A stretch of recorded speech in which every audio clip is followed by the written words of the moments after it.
Olá, tô aqui com o coração assim, né, mexido para conversar com você sobre uma situação que tem acontecido, que eu acho que não é só comigo, mas que eu quero que vocês prestem bastante atenção, todas, todos e todes que me seguem, porque tem muitas pessoas que estão ao nosso redor, que se dizem ativistas de direitos humanos e vão votar no Bolsonaro. Vão votar no Bolsonaro. Isso é uma incongruência básica, inegociável, tá? Uma incongruência do discurso com a prática. Então, eu tô fazendo esse vídeo para dizer para vocês que não é verdade que o Bolsonaro pratica isso. Ele não pratica isso, tá? E eu fiz um verbete aqui, tá? Eu fiz um verbete no livro sobre o Dicionário dos Antes, a cultura brasileira em negativo. E eu vou ler só um pedacinho do que eu falo sobre o que é anti-direitos humanos. No Brasil, o atual governo federal ilustra esse conceito na retórica e na prática negacionista de direitos humanos, por rejeitar a realidade de tantas injustiças e desigualdades sociais, contribuindo para a manutenção no panorama de que 1% da população concentra 28% da renda total do país. Aumenta o número de trabalho informal e de desemprego. Ataca a Previdência Social, como aumenta o tempo de contribuição. Aumenta o crescimento do desmatamento na Amazônia, privatiza empresas estratégicas da soberania energética e nacional, como a Petrobras, nas suas unidades. E essas são algumas manifestações de posturas políticas, tá? Mas eu vou dizer agora, para quem ainda pensa em votar no Bolsonaro, acreditando que ele é uma pessoa que pratica direitos humanos, vou usar algumas frases ditas e que estão documentadas. Esterco da vagabundagem, o erro da ditadura foi torturar e não matar, morreram poucos, a PM tinha que ter matado 1000, eu jamais ia estuprar você porque você não merece. Por isso, o cara que paga menos para a mulher, porque ela é engravida, o filho começa a ficar assim, meio gayzinho, leva um couro e ele muda o comportamento dele, tá certo? A escória do mundo está chegando ao Brasil como se nós não tivéssemos problemas demais para resolver.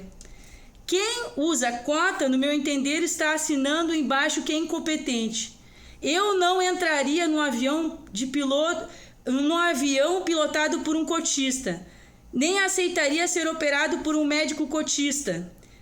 Tem a questão do coronavírus também, que, no meu entender, está superdimensionado. O poder destruidor desse vírus. Tais considerações deploráveis demonstram o fundo do poço da política em que nós nos encontramos.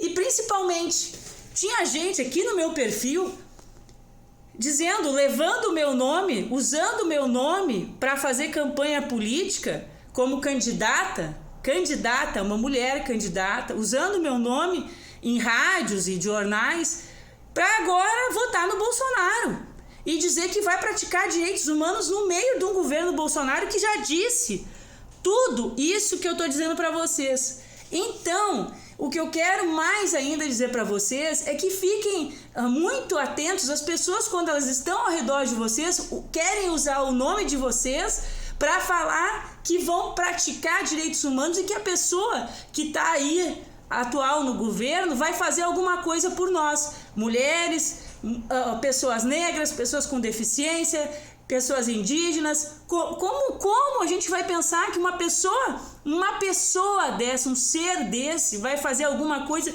se ele já disse isso aqui? Gente, para que a gente possa olhar para o futuro, nós temos que olhar o passado dessas pessoas, de qualquer pessoa.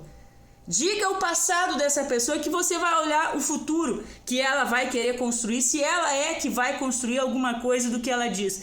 Promessa da boca para fora não dá, gente. Não dá. Então, assim, fiquem atentos, tá? E ainda diz que a pessoa que fez isso, A mulher que fez isso, ela disse que dava entrevista e referia meu nome nas entrevistas.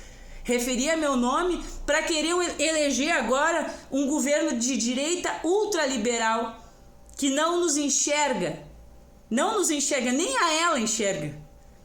Nem a ela. A ela enxerga como utilidade, né? Porque agora, como é obrigatoriedade as cotas e ter mulheres concorrendo, nós temos aí, né? Nós precisamos compor os números, mas será que realmente as pessoas têm investido em nós para que as candidaturas de mulheres, de pessoas negras, sejam de fato concretizadas e saiam da expectativa para a realidade, para a ocupação dos cargos de poder?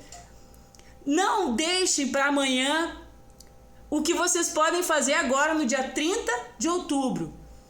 Vocês precisam compreender que não tem direitos humanos com uma pessoa dessa no poder, gente. Não tem.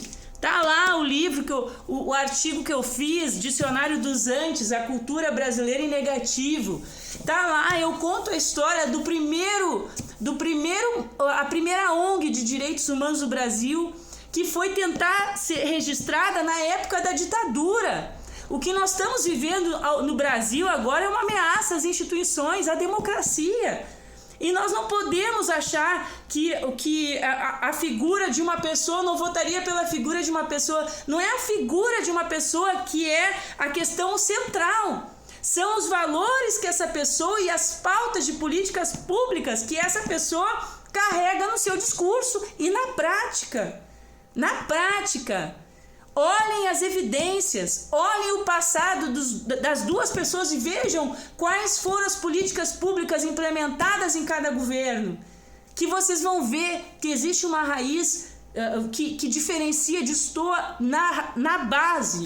E é isso que a gente precisa fazer. A gente precisa fazer essa distinção e não deixar que ninguém use o nome de um ativista de direitos humanos para dizer que faz ativismo, quando ele está enterrando o Brasil na ditadura, gente. Não dá, não dá.